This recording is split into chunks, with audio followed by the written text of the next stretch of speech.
आइए मित्रों, आज आपके लिए नए विषय की एक जानकारी लेकर आया हूँ जो बहुत ही महत्वपूर्ण है।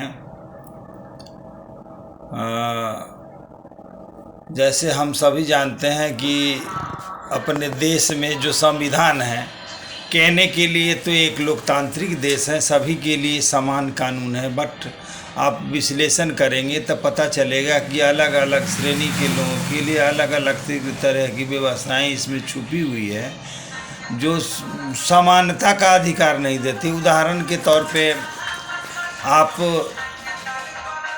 अपनी ज़रूरत के हिसाब से किसी से 1000 रुपये उधार मांग लेते हैं और किसी कारणवश आप नहीं चुका पाते हैं और देने वाला व्यक्ति अदालत की दरवाज़ा खटखटाता है और आप लेके न दिए हैं ये बात साबित हो जाता है तो आपके लिए 7 साल के से 10 साल के सज़ा का प्रावधान है। यानी ये धोखाधड़ी का मामला बनता है जिसमें 7 से 10 साल का सज़ा का प्रावधान है। लेकिन सेम कोई व्यवसायी वर्ग आपसे रुपया सामान देने के लिए 1000 रुपये ले लेता है और नहीं देता है, आप लाख कोशिश करते हैं वो सामान नहीं देता है, तो उनका ये फ्रॉड भूल की श्रेणी में आता है। उनको 7 साल से 10 साल की सज़ा नहीं होगी, उनको ब्याज और जुर्माने के साथ रुपया वापस करेंगे जब मामला अदालत में जाएगा, यानी भूल की श्रेणी में आ जाएगा। और वही हमारे महानुभाव माननीय नेतागण जो 75-80 सालों से झूठ बोल करके हमसे वोट लेते हैं, आपसे वोट लेते हैं और सत्ता का सुख भोगते हैं, अरबों खरबों रुपए के वारे न्यारे करते हैं, उनके लिए कोई कानून नहीं। कहने का मतलब है कि एज ए इंडिविजुअल पब्लिक आप झूठ बोलते हैं तो धोखाधड़ी हो गया, व्यवसायी झूठ बोलते हैं तो भूल हो गया, और हमारे नेता लोग जो झूठ बोल करके अपना साम्राज्य खड़ा करके रखे हैं वो धोखाधड़ी की श्रेणी में नहीं आता। उनको झूठ बोलने का लाइसेंस है, उनके ऊपर कोई कानून नहीं है, और अपने ही देश नहीं पूरा दुनिया में झूठ बोल करके वोट लेना अपराध की श्रेणी में नहीं आता। और यही कारण है कि आज ये फल फूल रहे हैं, व्यवसाय खूब अच्छा व्यवसाय है।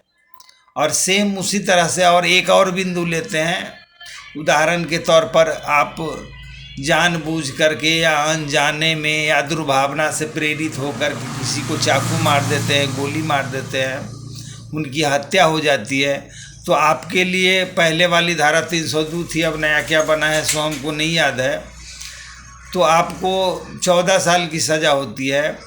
सेम आप उसी तरीके से आप व्यवसाय किसी फैक्ट्री में जाएं, काम कर रहे हों और कोई आपको जानबूझ के दुर्भावना से प्रेरित हो करके दुश्मनी से आपके सिर के ऊपर कुछ गिरा देता है तो आपकी मृत्यु हो जाती है, तो वो 302 का मामला नहीं बनता, ये वो हो जाता है, उसमें नहीं है, उसमें 14 साल की सज़ा नहीं होती, उसमें मुआवजा का प्रावधान है, आपको मुआवजा मिलेगा। ठीक सेम उसी तरीके से आप रोड से चल रहे हैं, कोई जानबूझ करके आपको ठोकर मार देता है गाड़ी से, आपकी मृत्यु हो जाती है, तो वो भी 302 में नहीं आता, 2-4-6 महीने साल भर की सज़ा होती है, वो मुक्त बरी होके आ जाते हैं। तो कहने का मतलब तीनों तो हत्या हुए, लेकिन तीनों के सज़ा अलग अलग है। झूठ बोलते हैं तीनों के सज़ा अलग अलग है। तो यही अपने देश में कमी है, इसको यदि सुधार किया जाए, इसके लिए कानून बनाया जाए, लेकिन बनाए तो बनाए आखिर कौन? वही नेता लोग अपने पैर में थोड़ी कुल्हाड़ी मारेंगे। यदि झूठ बोल के वोट लेना अपराध की श्रेणी में आ जाए, धोखाधड़ी की श्रेणी में आ जाए, तो हम उम्मीद करते हैं कि ये देश नहीं दुनिया बदल जाएगी। मित्रों, हमारे चैनल को सब्सक्राइब करना ना भूलें, लाइक करना ना भूलें। हम इसी तरह की बातें आगे चलकर आपको बताते रहेंगे। ये बहुत ही महत्वपूर्ण विषय है। झूठ बोलना अपराध की श्रेणी में क्यों नहीं है? झूठ बोल के वोट लेना अपराध की श्रेणी में क्यों नहीं है? यदि वादे हमारे नेता लोग करते हैं कि ये कर देंगे, वो कर देंगे, वो कर देंगे, लेकिन वो नहीं करते, उनको धोखाधड़ी की श्रेणी में आना चाहिए। वो जो अपने घोषणा पत्र जारी करते हैं वो चुनाव आयोग में पंजीकृत होना चाहिए।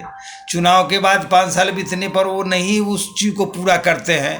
एक क्राइटेरिया होना चाहिए, जितनी घोषणा करते हैं उनको 50%, 60%, 70%, 80%, 90%, 100% नहीं तो कम से कम 50% तो पूरे होने ही चाहिए।